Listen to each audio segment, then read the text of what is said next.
말씀은 마태복음 5장 13절에서 16절까지 말씀입니다. 성경책 꼭 가져와야 돼요. 가져왔어? 안 가져왔어? 같이 한번 형아들하고 같이 한번 볼까요? 마태복음 5장 13절에서 16절까지 말씀입니다. 제가 가지고 있는 성경으로는 신약성경 5페이지, 6페이지에 있습니다. 마태복음 5장 13절에서 16절까지.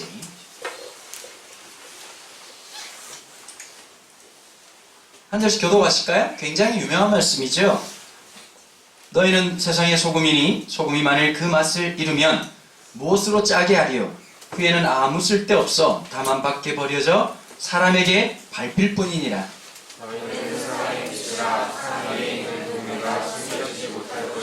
사람이 등불을 켜서 말 아래 두지 아니하고 등경 위에 두나니 이러므로 집안 모든 사람에게 비치느니라. 이같이 너희 빛이 사람 앞에 비치게 하여 그들로 너희 착한 행실을 보고 하늘에 계신 너희 아버지께 영광을 돌리게 하라. 아멘. 제가 이제 한 2월달, 3월달부터 좀 이렇게 한 절씩 한 절씩 좀 설교를 해야 됐다고 생각하는 것 중에 하나가 마태복음 5장에 나오는 산상수훈입니다. 이 산상수훈을 뭐 팔복이다 이렇게 설명하기도 하는데 팔복이라고 하는 단어를 제가 동의하기는 썩 어려울 것 같습니다. 물론 하나님 나라의 그 복, 우리가 생각하는 복이 아니라 성경이 말하고 있는 복이라는 의미에서라면 제가 충분히 동의를 하지만 우리에게 왜곡되어진 복에 대한 개념이 많기 때문에 그 단어를 쓰는 것에 대해서 좀 이렇게 왠지 꺼려지는 마음이 있기 때문입니다.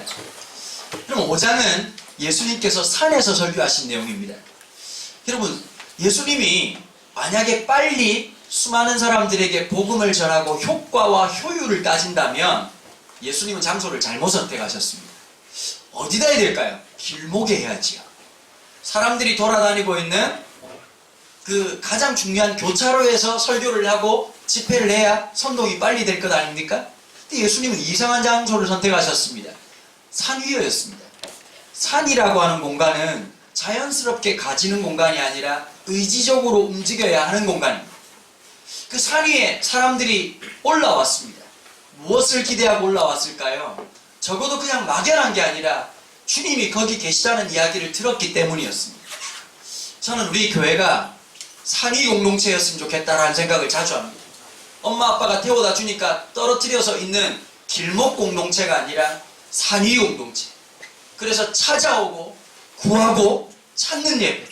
그래서 마지못한 예배가 아니라 내가 하나님을 진짜 예배하길 원하는 그 마음이 생기는 공동체, 산위 공동체였으면 한다는 생각입니다. 그런데 이 8가지 복을 얘기하고 난 다음에 예수님이 오늘 그 첫 마디로 적용하신 것이 우리의 정체성에 대한 이야기입니다. 나는 누구인가? 사람들에게 누군가에게는 목사일 수 있을 거고 누군가에는 이럴 수도 있을 겁니다. 제가 오래간만에 어제 운동을 했었습니다. 감기를 앓기도 하고 이사하고 하느라고 제가 보니까 만 15년 만에 이렇게 길게 운동을 안 한 적이 있었나 싶을 만큼 근데 참 겁이 났었어요. 운동을 며칠만 안 해도 적용하는 게 굉장히 어려운데요.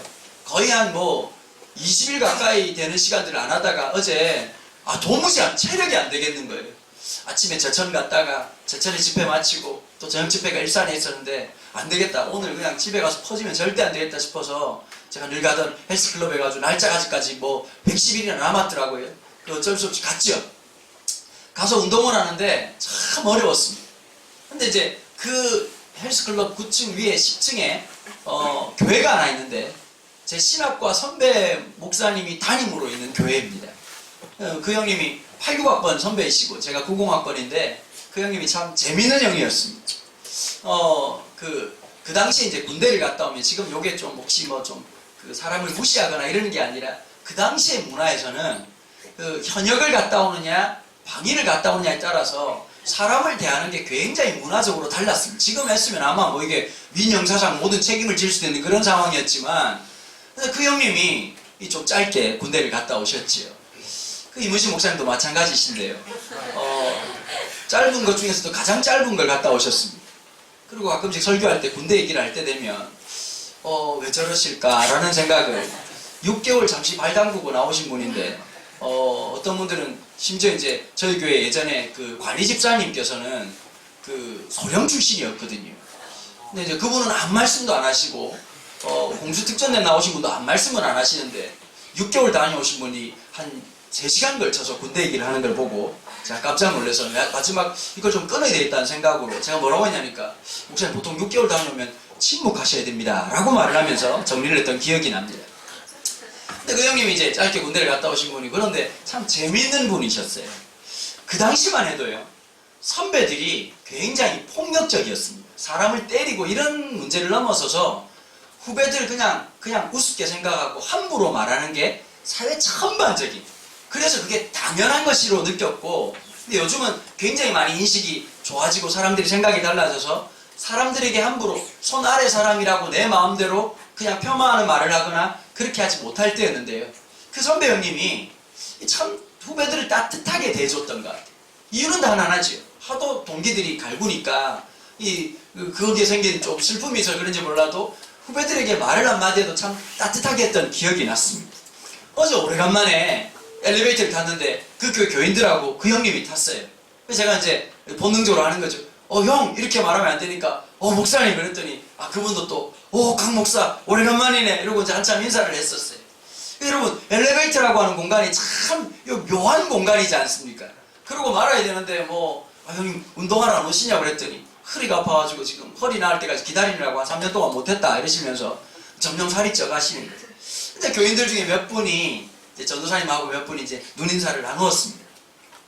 나눴는데 이제 맨 마지막에 어떤 옆에 있는 분이 물으시더라고. 보니까 그냥 가만히 있다가 이제 가고 난 다음에 얘기를 하면 될 텐데 어떤 교인 중에 한 여자분이 전도사님한테 누구시냐고 그랬더니 저분 강은도 목사님이라고 그랬더니 이분이 깜짝 놀랐어요. 아마 제 이름을 혹시 아주 이게 산삼보다 드물다라고 하는 제 이름을 아는 어떤 교인이었나 봅니다.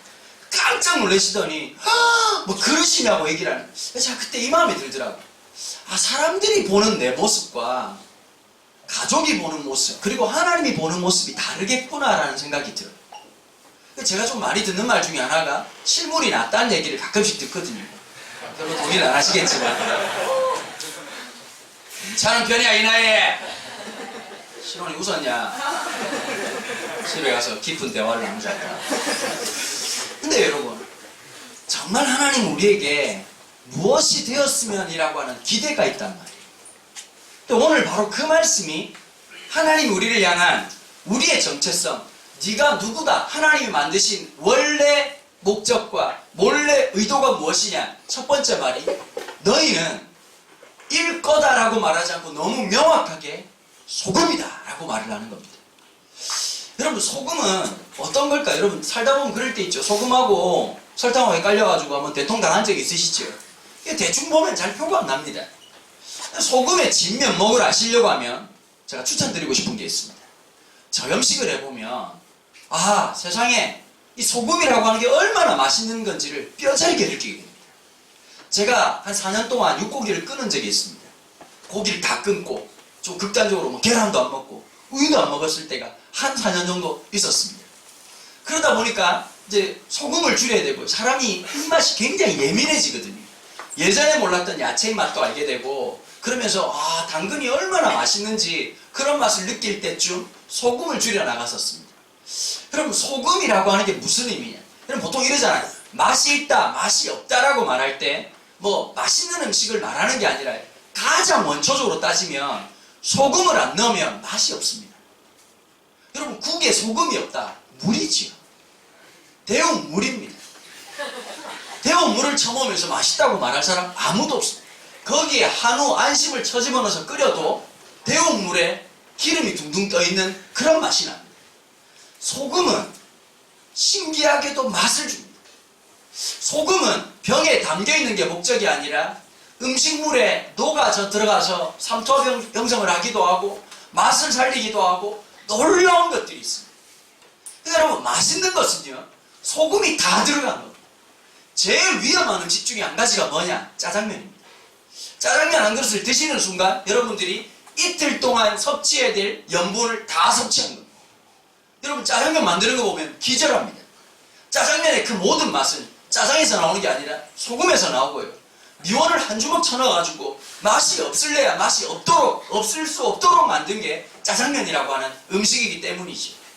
여러분 한번 저 음식을 해보면 진짜 맛이 없는 것이 어떤 것인지를 뼈저리게 느낍니다. 여러분 세월이 지나면 이런 게 있어요. 여러분들도 마찬가지죠. 맛없는 급식을 먹는 것만큼 비참한 게 없습니다. 학교 다닐 때 마음의 위로가 뭘까요? 급식 아닙니까? 급식이라도 제대로 나와가지고 국물을 먹는 순간 와, 엄마를 학교로 보내야 되겠구나 이런 마음이 들 만큼 맛이 좋아야 되는데 딱 먹자마자 뭐지? 그리고 입에서 갑자기 방언이 쏟아진다든지 이렇게 되면 심각한 상황이 되는 거죠. 그리고 음식을 먹을 때마다 우리 아들 녀석이 계속해서 와서 하는 말이 우리 학교 밥은 쓰레기다 이렇게 얘기하면서 그 쓰레기를 계속 먹고 어떻게 이렇게 맛이 없을 수가 있는지, 심지어 뭐 그날 메뉴를 얼마나 디테일하게 말하는지 그 막 상세하게 설명하면서 맛이 없다고 얘기하는 거예요. 여러분 맛이 없으려고 하면 아까도 말씀드린 것처럼 소금 없는 음식을 먹어봐야 아 이게 진짜 맛이 없는 것이구나 라고 말씀하는 겁니다. 여러분 세상은 어떨까요? 우리가 살아가는 세상은 정말 맛이 없는 세상입니다. 정말 맛이 없는 세상입니다. 야 방학 되면 좋겠다. 여러분 방학이 며칠 지나고 난 다음에 지금 집에서 주로 하는 일이 아침에 눈 뜰 때 엄마의 저주와 엄마의 폭언 속에서 일어나지 않습니까? 네가 인간 새끼면 이때 일어나야지 이러면서 욕을 듣고 일어납니다. 여러분 몇 시간씩 게임하고 난 다음에 와 진짜 행복하다 난 이렇게 살 거야 라고 하는 친구가 누가 있겠습니까? 적어도 짧은 순간이 있지만 죄책감이 들기도 하고 이건 아니라는 생각이 들기도 합니다. 여러분 세월이 지나면 그렇잖아요. 저 화려한 곳에서 진짜 아름다운 인생이 펼쳐지겠지. 천만의 말씀. 여러분 사람들이 좀 힘들게 살아가시는 분, 일용직 노동자로 살아가시는 분들은 대놓고 어두운 것이 드러납니다. 사실은 그분들이 순진하기 때문이지. 더 높은 곳으로 가면 그 어둠은 교묘해지고 은밀해집니다. 그러나 더 혹독하게 그 어둠이 더 깊이 더 은밀하게 흘러넘칩니다. 맛이 없는 세상의 특징이죠. 예수님께서 우리에게 뭐라고 말했냐? 맛없는 세상에 더 맛없이 만들려고 한 것이 아니라 이 의미 없고 맛없는 세상에 썩어져 부패하는 세상에 소금이 되어라 이렇게 말씀을 하셨죠. 너희는 세상의 소금이니 소금이 만일 그 맛을 잃으면 어떻게 된다고 말씀하셨죠? 밖에 던져져서 세상 사람들에게 밟힐 거라고 얘기하는 겁니다. 저는 이 13절 말씀이 오늘 지금 한국교회가 들어야 될 가장 중요한 말씀이 아닌가라는 생각이 듭니다. 여러분 한국교회는 지금 맛을 잃은 소금과 같습니다. 여러분 소금인데 맛을 잃었다. 끝난 거 아닙니까? 버려야지요. 새로 구해오든지 새로 사오든지 해야지요. 여러분 짭짤하십니까? 여러분 스스로에게 진짜 하나님 나라의 연분을 가지고 이 세상에 썩어지고 있는 이 세상에 방부제 역할을 하고 이 세상에 맛없는 이 세상에 그 아름다운 맛을 내게 하는 그런 삶을 살아가고 있습니까? 여러분 교회에서 가르치는 게 소금인데 어떤 소금이라고 가르치느냐면 병에 가만히 들어있는 소금, 바깥에 소금이라고 써있는 소금이 되라고 말하는 것 같습니다. 여러분 세상에 들어가서 녹아야 소금입니다. 우리끼리만 모이고 우리 선교단체만 있고 우리끼리만 관계를 한다면 어쩌면 안전해 보일지 모르겠지만 주님이 말씀하고 있는 우리가 소금이라고 하는 말씀에 대해서는 너무 이해가 없는 몰이해한 태도와 자세를 갖고 있는 것이죠. 안 믿는 사람들 속에 들어가고 안 믿는 가치관에 있으면서 그 사람들에게 소금의 맛이 무엇인지를 보여줘야 됩니다. 여러분 맛있는 음식을 아무리 설명하고 사진으로 보여줘도 못 느낍니다. 그래서 판매할 때 전략 중에 하나가 어떻게 하느냐, 맛보기를 나눠주지. 우리가 가만히 한번 생각해 보십시다. 안 사먹는다면 그거 낭비하는 것 같지만 그렇지 않습니다. 맛에 대한 자신감이 있으면 맛을 보고 난 다음에 선택할 거라고 느끼는 겁니다. 여러분 교회가 이렇게 생각하더라고요. 인테리어를 좋게 만들면 사람들이 많이 올 줄 압니다. 교회 홍보를 열심히 하면 사람들이 많이 모일 거라고 생각합니다. 더 솔직하게 말하면 사람이 얼마나 많이 모이느냐 적게 모이느냐는 별로 중요한 게 아닙니다. 하나님이 원하시는 건 딱 하나입니다. 소금이냐 하는 것이죠. 교회가 있어서 그 시대의 부패를 막고 교회가 있어서 그 세상에서 삶의 의미를 말해주는 것. 여러분 대한민국이 일본이라고 하는 이 제국주의의 이 침략 앞에서 무참하게 짓밟히고 있었을 때, 나라도 누구도 그 어떤 누구도 제대로 된 역할을 못했을 때에 교회는 교회되는 역할들을 신실하게 감당했습니다. 그래서 김 고생님 무슨 말씀을 하셨냐면, 경찰서가 100개 있는 것보다 예배당 하나 있는 것이 낫다라고 말했습니다. 요즘 이 말에 동의할 사람들이 몇 명이나 될까요? 교회가 너무 많습니다. 교회가 많지만 교회다운 교회가 찾아보기가 너무너무 어렵습니다. 여러분, 저한테 제일 어려운 질문 중에 하나가 뭔지 아십니까? 목사님, 제가 이번에 이사 가게 됐는데 그 지역에 좋은 교회 좀 소개해 주십시오. 여러분, 목사한테 절대 물어보면 안 되는 말이 있습니다. 교회를 소개해달라는 말입니다. 왜냐면요, 그 교회를 다녀본 적이 없기 때문입니다.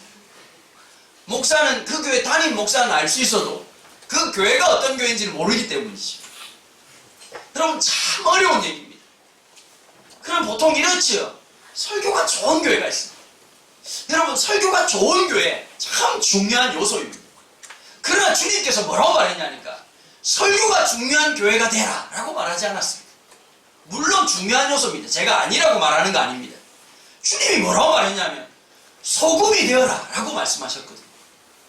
그러니까 적어도 우리가 고민해야 될 게 하나 있는데요, 우리 각자가, 그리고 우리 공동체가 고민해야 될 게 산위의 공동체가 되는 것이고, 또 하나가 무엇이냐, 소금 공동체가 되는 겁니다.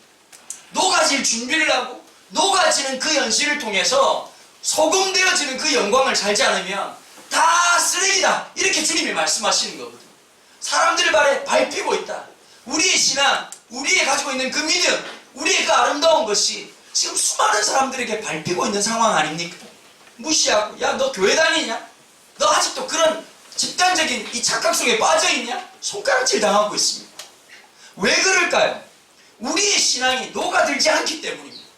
손에 안 보려고 합니다. 여러분, 녹아진다는 것은 나를 다 내어주는 거거든요. 여러분, 우리가 인생을 살아가면서 자기에 대한 자기애를 다 가지고 있습니다. 특별히 제가 이렇게 설교하지만 저는 진짜 자기애가 너무 충만한 사람입니다. 너무너무 좀 이기적인 인간입니다. 나에 대한 생각이 훨씬 더 많습니다. 물론 뭐 우리 가족들을 위해서 헌신한다, 희생한다고 말하지만 저도 잘 모르겠는데, 이놈의 자기애는 타고날 때부터 하나님이 천성적으로 허락하셨는지 생각할 때마다 참 이기적이. 그래서 아내가 가끔씩 참 그런 저를 볼 때마다 좀 절망 아닌 절망을 하게 되는 것 같습니다. 그럼에도 불구하고 자기를 내어주는 일들을 서슴없이 했던 수많은 믿음의 사람들이 있었죠. 두 번째, 주님께서 이렇게 말씀하셨습니다. 사상수훈의 모든 내용, 심령이 가난한 자, 애통하는 자, 그 8가지 이야기를 다 하고 난 다음에 그 한마디를 정리하신 것이 소금이 되고 빛이 되라, 이 말씀입니다. 여러분, 빛이라고 하는 게 또 하나 나타나는 게 있지요. 이 세상이 어둠이라는 겁니다. 여러분, 밝은데 빛이 무슨 의미가 있겠습니까? 날이 환한데 가로등 불 켜져 있으면 열받습니다. 아니, 아빠 엄마가 세금 내가지고 있는데 그거 잘못해가지고 그 에너지 다 날리고 있습니다. 진짜 열받을 일 아닙니까? 예전 교회에서 어떤 일이 있었냐면, 와, 애들이 얼마나 영악한지요. 숙소를 잡았습니다. 여자애들은 2인 1실로 집어넣고요, 남자들이 좀 이렇게 손해를 많이 보지 않습니까? 큰 방에다가 다 집어넣고 미안하지만 좀 자라, 그렇게 얘기를 했습니다. 근데 얘네들이 좀 불만이 많을 줄 알았는데 여름 수련회였어요. 애들이 가보니까 희한한 현상이 나타났어요. 에어컨을 18도로 맞춰놓고 입이 돌아가실 것처럼 쉽게 해놓고요, 밑바닥에는 판넬을 떼가지고 뜨끈뜨끈하게 만들어 놓은 거예요. 이게 뭐 하는 짓이가 싶어가지고 갔더니 하는 말이, 목사님, 환상적이라는 거예요. 위가 춥다고 느끼는 순간 아래의 그 따뜻함이 만나면서 놀라운 숙면의 세계로 빠져들었다, 이러고 있는 거예요. 이 전기를 돌리고 있으면서 지가 돈 안 낸다고 이런 짓거리를 하고 있었던 거지. 여러분, 빛이라고 하는 것은 어둠에서 의미가 있는 겁니다. 여러분, 추워 죽겠는데 에어컨을 잘 모르면 이럴 때가 있고, 이게 냉난방이 동시에 되는 거라서 지난번 식당에서 그런 일이 있었어요. 식당 그 유리방 안에 돌렸는데 뭐 더 추워지는 거예요. 이게 이상하다 봤더니 냉방이라고 돼 있었어요. 아마 버튼을 잘못 설정했기 때문이죠. 여러분, 에너지 잘못 쓴 거 아닙니까? 추울 때는 따뜻한 게 필요합니다. 더울 때는 시원한 게 필요합니다. 어둠에는, 여러분, 어둠을 아무리 연구한다고 밝음이 오지 않습니다. 어둠을 아무리 증명한다고 밝음이 오는 것이 아니라 빛이 한 줄기만 있어도 거기에서 놀라운 기적이 시작되는 거죠. 옛날에 G.O.D라고 하는 그 그룹이 있었지 않습니까? 이 촛불 하나라고 하는 노래가 있습니다. 너무 어두워 길이 보이지 않아 내게 있는 건 성냥 하나와 촛불 하나. 뭐 촛불 하나 켠다고 세상이 달라지나, 뭐 달라질 거 하나 같지 않아, 내일 또 모레. 하지만 그렇지 않아, 뭐 표면 달라진 게 너무 많아. 뭐 이런 랩들이 있었습니다. 여러분, 우리 인생이 달라진다고 나 안 한다고 달라질까요? 라고 하는 패배의식에서 일어나야 됩니다. 그리스도인은 빛입니다. 빛의 역할을 감당해야 되죠. 여러분, 오늘 내가 신앙생활을 잘하고 복 받는다라고 하는 개념이 아니라, 빛이라고 하는 것은 나를 위해서 있는 것이 아니라 오늘 내가 살아가고 있는 일상과 그 모든 사람들을 위한 것입니다. 사람들이 찾아 헤매는 게 하나 있습니다. 목마르도록 찾아 헤매는 것이 하나 있습니다. 그것은 딴 것이 아니라 빛입니다. 무한도전에서 파키아오라고 하는 선수가 와가지고 지금 요즘 경기를 하고 시합을 하고 장난처럼 그렇게 하지요. 파키아오가 그리스도인입니다. 지난번에 제가 파키아오 간증하는 걸 한번 듣게 됐습니다. 여러분, 파키아오는 굉장히 가난한 동네 출신이에요. 원래 박싱이라고 하는 게 이 배고픈 사람들의 운동 경기지 않습니까? 그래서 한국이 요즘 권투 선수들이 많이 안 나오는 게, 제가 어릴 때만 해도 프로레슬링하고 권투는 진짜 이거 엄청난 인기를 갖고 있었거든요. 장정구라든지 김태식이라든지 이런 선수들. 그 장정구라고 하는 선수가요, 정말 천재적인 변칙 복서입니다. 얼마나 똑똑한 사람이냐면, 보통은 복싱을 할 때 이제 이런 경우가 있거든요. 그 아르게이오라고 하는 아주 유명한 선수가 있습니다. 도대체 저희 지식의 한계의 끝은 어디일까요? 아르게이오라고 하는 선수가 보통 뭐라고 말하냐면 박싱의 교과서다, 이런 얘기를 했습니다. 그분을 보면 정말 복싱을 저렇게 하는 거구나 라고 느끼는 반면에, 이 장정구라고 하는 선수를 평가할 때 뭐라고 평가하냐면, 선수의 상대방과 맞춰가지고 전략적으로 게임을 하는데 천재적인 능력이 있는 선수. 예를 들면 어떻게 되느냐, 여러분, 선수라고 하는 게 한 방에 KO를 하고 싶지 않습니까? 근데 장정구는 1라운드를 딱 뛰고 난 다음에 상대방을 정확하게 파악을 합니다. 공부를 잘하는 사람이 아니, 말도 잘 못해요. 장정구가 이 부산 사람에다가 남자가 얼마나 인터뷰할 때 보면 얼마나 말을 못하는지요. 권투는 천재인데 혓바닥에 저주를 받았어요. 근데 이 아저씨가 본능적으로 머리로 파악하는 게 아니라 본능적으로 1라운드만 딱 뛰고 나면, 쟤는 이 체력이 장난이 아니구나 라고 하는 판단을 하면 어떻게 하느냐, 끝까지 가겠다는 전략을 세우고요. 클린치를 할 때 상대방을 끌어안잖아요. 끌어안을 때 참 교묘한 짓을 진짜 많이 했습니다. 끌어안을 때 어떻게 하느냐, 힘을 다 실어가지고 끌어안겨요. 그럼 상대방이 처음에 이렇게 부득이 않지만, 여러분, 그게 1라운드 2라운드 자꾸 쌓이다 보면 체력이 맛이 가거든요. 그 라운드를 정리를 해요. 공격하는 라운드, 수비하는 라운드. 그 쇼맨십도 굉장히 좋아요. 그냥 빈정대기도 하고 때려보라고 그러면서 이렇게 하기도 하고, 상대방을 전략적으로 내몰면서 약점을 집요하게 파고들어가지고 KO를 하고, 아니면 판정석으로 이기는 선수였습니다. 여러분, 그런데 이 권투를 가만히 보면요, 이 참 대단한 스포츠지요. 근데 파키아오라고 하는 선수가 그 가난하면서 복싱하는, 키도 좀 크지도 않고, 보통 보면 헤비급이나 이 정도 돼야 좀 볼만하잖아요. 보면 헤비급들 특징이 있잖아요. 왔다 갔다 하다가 한 방에 그냥 나가 떨어지고, 그거 시원시원한데, 이 조그만한 선수가 이 체급을 몇 번이나 옮기면서요, 7체급을 왔다 갔다 하면서 챔피언이 된 선수. 전무후무한 선수란 말이에요, 파키아오가. 그런데 여러분, 가난했다가 돈을 많이 벌게 되면 특징이 하나 있어요. 해보고 싶은 게 많고, 이것도 해보고 저것도 해보고 신나죠. 돈 없다가 쓰면 돈이 덤벼들고 넘쳐나고 그냥 이러니까 이것도 저것도 하는데, 한참 하다 보면 처음엔 재밌다가 파키아오가 이렇게 얘기하더라고요. 돈 쓰는 것도 재미없는 지점이 오더라는 거예요. 부럽지요? 해보고 싶지 않습니까? 돈지랄을 막 들다가 지겨워. 남자가 너무 많이 덤벼가지고 이제 남자 쳐다보기도 싫어. 오늘 지하철 가는데 7번이나 프로포즈를 받았다고. 그런 일 없지?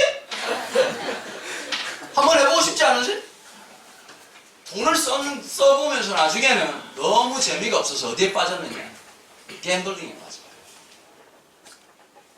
술 먹고, 여러분 술 먹고 갬블링 하면 그 다음에 순서는 뻔한 순서 아니겠습니까?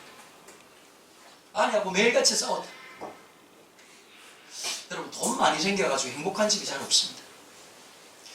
어느 미국에서 그런 걸 연구했다 그러죠. 사회학자들이 참 보면 대단한 거 연구 많이 해요. 로또에 걸린 사람들 삶을 추적을 했는데요. 87%가 있는 자산을 다 날렸다. 수십억 수백억을 받게 됐는데 특징이 뭐냐? 다 이혼하고요. 아니면 마약 중독이 되거나 알코올 중독이 돼가지고 홈레스로 나가 떨어진 사람이 87%. 맥컬리 머켄인가 나홀로 집에 나왔던 그 친구 있잖아요. 여러분 한금알을 낳는 거위를 엄마 아빠가 준 거 아닙니까? 3편 찍으면서 완전 돈을 막 갈고리 쓸었거든요. 애가 연기가 기가 막혔잖아요. 보면 그 기억나시죠? 막 엄마 아빠 없는 데서 막 아버지 로션 쓰다가 크리스마스 되면 다른 영화 필요 없고 혼자 집에 처박혀 있어요. 1, 2, 3탄을 하면서 돈을 막 벌기 시작하니까 엄마 아빠 사이가 좋았는데 그 돈 문제 때문에 이혼을. 그 맥컬리라고 하는 그 친구가요 17살 때 결혼하거든요. 왜냐하면 엄마 아빠가 없는 그 공허함을 잊을 수가 없어가지고 그 어린 나이에 술을 먹고 마약을 하다가 여자 하나 만나서 결혼했는데 6개월 만에 또 이혼합니다. 그 친구가 나중에 이런 얘기를 하죠. 내가 어릴 때 그 영화에 출연한 게 실수다. 저는 반대입니다. 누구도 옆에서 어떻게 살아야 되는지를 가르쳐주지 않았어요. 파키아오고가 자기 바닥을 치고요 우울증이 찾아. 자기가 생각해도 마약에 취해 있고 술에 취해 있고 여자에 취해 있는 내 모습, 아내와 자식들이 버러지처럼 보는 내 모습이 너무 비참하다. 그날 술에 취해가지고 자살하려고 권총을 찾았다. 그분이 이런 간증을 하죠. 그날 하나님 은혜라 권총을 찾다가 못 찾았다. 만약에 찾았으면 진짜 갈등 없이 한 방에 그냥 깔끔하게 끝낼 뻔했다.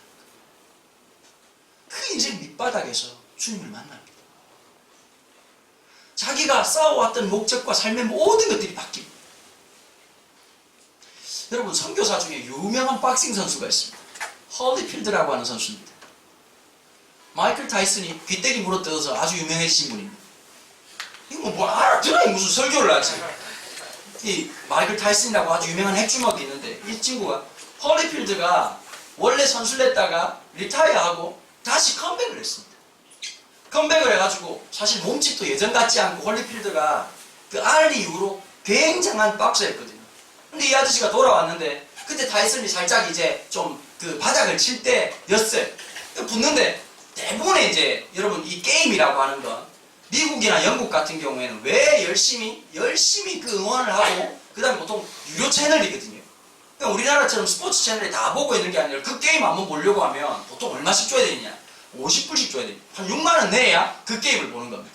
그 게임 낼 돈이 없으니까 어떻게 하냐? 바 같은 데 가가지고 스포츠 바에서 비싼 값에 맥주 사가지고 이제 그 게임을 응원하는데 왜 사람들이 열정적으로 응원을 하느냐? 이유는 다 압니다.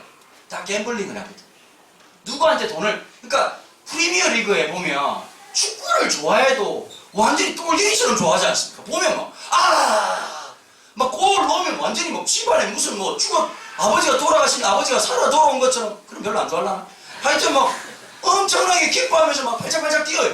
왜냐하면 전부 다 돈 내고 돈 내게 하는 사람들. 이 영국의 도박 사이트가 전 세계 최고로 앞서가거든요. 그럼 뭐 올림픽 할 때 어느 나라가 몇 위가 될 거냐 붙으셔가지고 별의별 걸 다. 홀리필더가 젊었을 때 자기 인생이 그렇게 밑바닥을 치고 예수를 인격적으로 만나고 난 다음에 선교사. 제3세계 가서 가난한 아이들 먹이고 가난한 아이들 돌보다 보니까 드디어 돈이 어디에 쓰여져야 된다는 걸 알게 된 거예요. 저 돈이라고 하는 것으로 어떻게 써야 소금이 되고 빛이 되는 걸 깨달은 거예요. 그래서 이분이 어떻게 했냐면 선교사로 있으면서 컴백을 해가지고 권투 선수가 됩니다. 그 별명이 뭐냐면 싸우는 선교사 이런 별명이 있었어요. 선교사인데 이 가끔씩 링에 올라가지고 상대방을 죽도록 패는 거지. 열심히 준비해가지고 타이슨하고 붙었는데 그때 당시 아주 세계 대결이었거든. 타이슨이 안 되는 거예요. 타이슨을 열심히 연구하고 홀리필드가 나이가 훨씬 많은데도 불구하고 그 나중에 막 성질이 나가지고 타이슨이 어떻게 했냐니까 끌어안아가지고 홀리필드 귀때기를 세리 물어뜯었는데 이 무식한 놈이 그냥 문 게 아니라 살점이 떨어져 나갔는데요. 이 물어뜯어가지고 배를 뺐는데 귓덩어리 한 덩어리 이렇게 툭 떨어져 나가는 게 생방송으로 중계가 됐어. 그 게임이 어떻게 됐냐면 반칙패로 타이슨이 지게 됐어. 그 이후로 홀리필드 이후로 파키아오가 이 복음 전하는 사람으로 살아가기 시작하는 거죠. 가난한 사람들 돕고 학교를 세우고. 이 파키아오는 지금 현재 국회의원입니다. 직업이 많습니다. 권투 선수에 왜 자기가 정치를 하기 시작했느냐. 잘 알고 있는 것처럼 필리핀은 굉장히 부정부패가 심한 나라입니다. 자기의 이 명성을 가지고서 내가 해야 될 삶의 의미와 가치를 발견했기 때문에 여러분 소금이 되고 빛이 된다는 건 하나님의 원래 만드신 질서대로 돌아가는 겁니다. 역행하고 어그러졌던 것을 하나님이 원하신 대로 살아가는 것. 산상수훈에서 말했던 가장 중요한 8가지의 예수님이 말씀하신 디스코스, 그 센텐스를 실현하고 현실적으로 볼 수 있도록 만들어준 게 너희는 소금이고 너희는 빛이야. 어떤 누가 이 2000년 전이니까요. 지금처럼 이렇게 불을 스위치로 켜는 게 아니지 않습니까? 그치? 어느 누가 등경에다가 이렇게 등불을 켰는데 저 구석에 처박는 사람이 누가 있습니까? 가장 집에 높은 곳에서 모든 곳이 다 보일 수 있도록 하는 것입니다. 너희는 마치 이 어둠의 땅에 있는 등불과 같다. 이렇게 말하고 있는 거죠. 여러분, 우리가 공부를 해도 우리가 사나 죽으나 우리가 마지막 찬양 드렸던 것처럼 주를 위해 살아야 될 이유가 뭔지 아십니까? 하나님 우리를 그렇게 만드셨기 때문에 우리를 그렇게 지으셨습니다. 여러분 삶에 재미가 있으십니까? 행복하십니까? 행복은 자아 실현이 아니라 순종할 때 하나님 주시는 축복입니다. 물론 자아 실현이 주는 행복도 있습니다. 내가 갖고 싶은 것을 갖고 누리고 싶은 것을 누릴 때 작은 기쁨이 있습니다. 존 파이프 목사님 이런 얘기를 하셨거든요. 현대 그리스도인들의 가장 큰 문제는 단 하나이다. 너무 쉽게 만족한다는 거예요. 너무 쉽게 기쁨이라고 착각한다는 거예요. 진짜 기쁨에 대한 열망을 해요. 진짜 기쁨을 목말라요. 여러분, 저는 제발 부탁이 하나 있습니다. 설교 한번 잘 들었다는 것으로 여러분 영적 기쁨의 만족을 채웠다고 생각하지 마십시오. 설교 듣고 난 다음에 괴로워야 됩니다. 고통스러워야 됩니다. 그래서 진정한 기쁨을 찾아 헤매셔야 되는 겁니다. 내가 그 일을 위해서 헌신하고 살아가는 것, 하나님의 영광을 위해 살아가는 것, 빛되고 소금되는 그 영광을 위해서 우리에게 주신 그 영광과 그 기쁨, 그 찬란한 행복, 전 여러분들의 있기를 축복합니다. 제가 어젯밤에 일산에서 집회를 하는데 한 교회에서 보니까 이제 그 후임 목사님을 결정하시나 봐요. 후임 목사님을 결정하는데 전 깜짝 놀랐어요. 무슨 교회에 벽보가 이렇게 여러분 그 출마하는 것처럼 기호 1번, 2번, 3번, 4번 붙어가지고 나이가 쭉 나오고요. 뭐, 야, 이 교회는 그 설교 한 번 할 때도 교육자들이 자기 스펙을 이렇게 다 밝히나. 근데 그게 아니라 이제 후임 목사님을 결정하십니다. 제가 면면히 보고 첫 번째 놀랬던 거. 4명이었는데요. 나보다 나이가 5살이나 다 어렸다는 사실입니다. 우와, 나도 다 됐구나. 이런 생각이 들고, 야, 지금쯤은 갈아탔어야 되는데, 나이가 좀 많구나. 내일 모레 50이라는 나이가 이제 적지 않구나라고 훅 느껴지는 순간이었습니다. 두 번째는 뭐냐면, 하나같이 다 미국에서 이 학교물을 좀 먹었던 사람들이라는 게 드러났습니다. 세 번째 또 공통점이 하나 있었습니다. 브랜드 있는 교회에서 부교육자 생활을 했더라고요. 다들 어느 교회, 할 만한 교회였어요. 저는 인생을 잘못 살았습니다. 제가 거기다가 인생을 빨대를 꽂았어야 돼요. 서초동이 맞았어요, 자고. 하다못해 분당에 우리 찬수형님이 저를 3번이나 프로포즈를 했는데 그때 제가 좀 돌았지 싶습니다. 그때 아내한테 미쳐가지고 처음 개척할 때 이찬수 목사님 같이 사역하자. 그냥 뭐라고 말했냐면 제가 지금 연애를 하고 있어서 안 된다고 말을 했어요. 여보, 내가 당신을 선택했어. 본당 너교회 필요 없어요. 저에게는 김근경이 있어. 할렐루야. 설교하다가 우리 교회에서 박수 받기는 처음인 것 같아요. 그 나중에 친구들이 저보고 야 미친 새끼, 네 인생이 지금 완전히 팔자가 펼 순간이었는데 그때 앞에 보이는 게 아무것도 없었어. 그때 몇 군데 갔습니다. 지금 제가 한 2,000명 있는 교회에 처음에를 타면서 제가 이런 개노동을 했겠습니까? 가가지고 할렐루야 이렇게 하면 수많은 교회들이 목사님 이러면서 뭐 오늘은 이 레스토랑, 내일은 저 레스토랑, 호텔 헬스클럽에서 운동을 하면서 죄송합니다. 제가 이 마음이 들더라고요. 저분들을 뽑은 기준이 뭘까? 몇십 장이 넘는 이력서가 왔다. 교회가 사람을 뽑는 기준이 뭘까? 현실을 부정하고 싶진 않지만 그 현실이 슬픈 것은 사실이었습니다. 그 면밀히 보면서 아, 나는 세상의 기준에 맞지 않는 사람이구나. 여러분, 그렇다고 제가 불행했을까요? 아닙니다. 저는 지금 현재 저에게 주어진 일상이 너무 감사하고 행복합니다.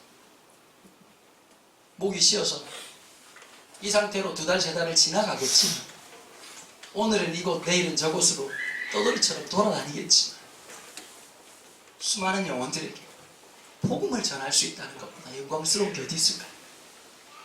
함께 주변에 돈도 되지 않고 힘도 되지 않은 사람들이지만 함께 하나님 나라를 열망하는 사람들이 함께 있다는 것.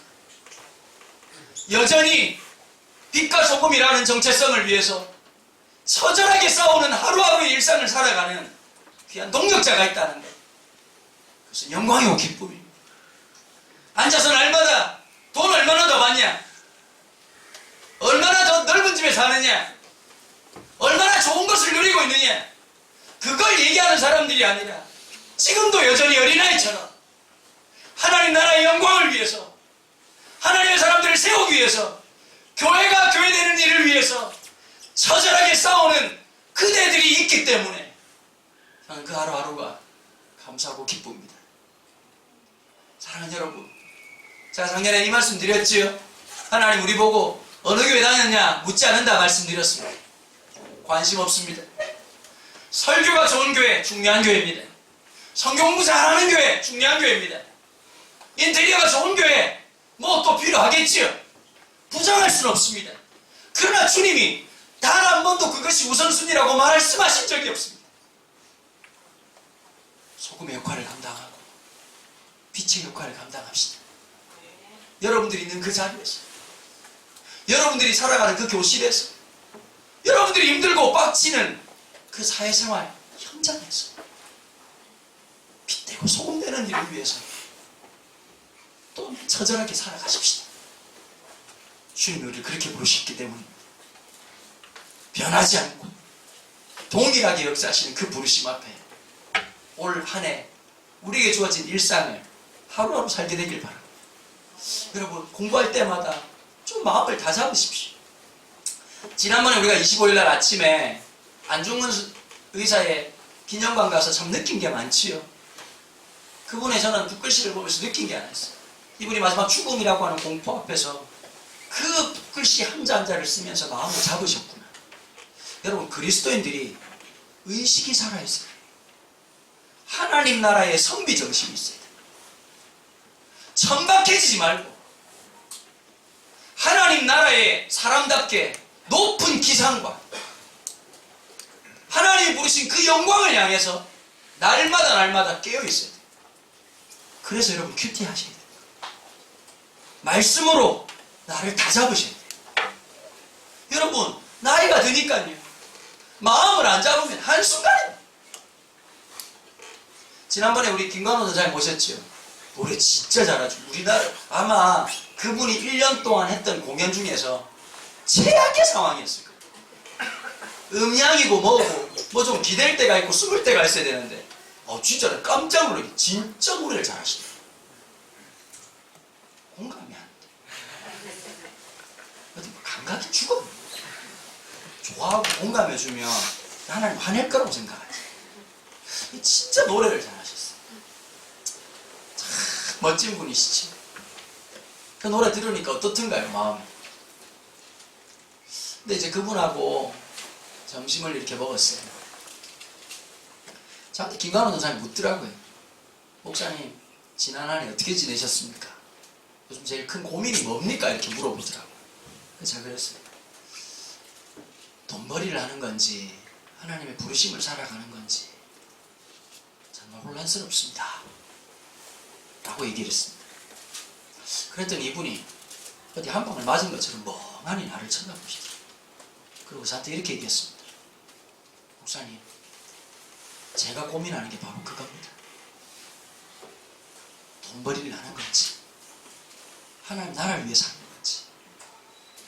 여러분, 이 거룩한 자의식이 없으면 한순간 천박해지는 겁니다.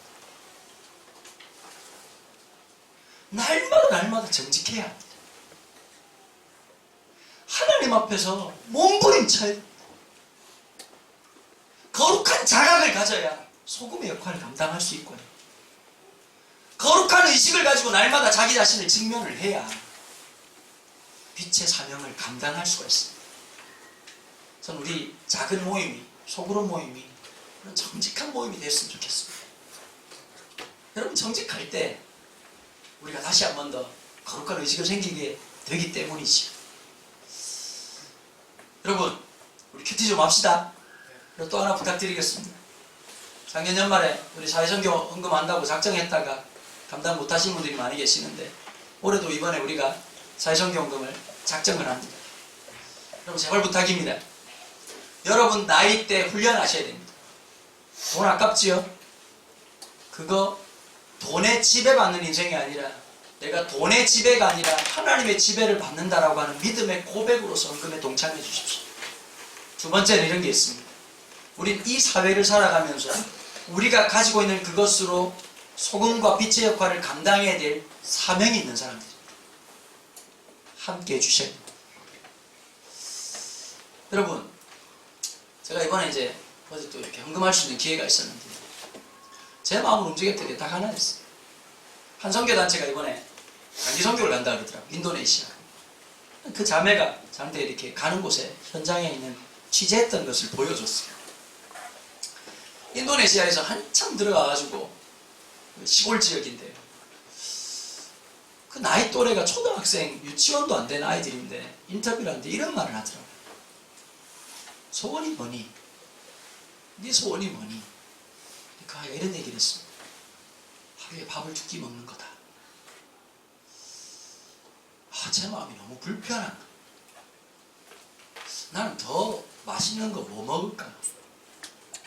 더 맛있는 커피 어디서 마실까? 더 멋진 카페가 어디 있을까? 그렇게 하고 살았지 않습니까? 제 마음에 이런 마음이 들더라고요. 참 잘못했구나. 내가 그분들처럼 살 수는 없더라도 내 마음에 부담이 돼서 안 되겠다는 마음이 들었습니다. 셔츠를 판매하라 하더라고요. 셔츠를 판매하는데 한 벌당 10,000원을 받는답니다. 10,000원을 받아가지고 그 아이들 돕겠다는 거지.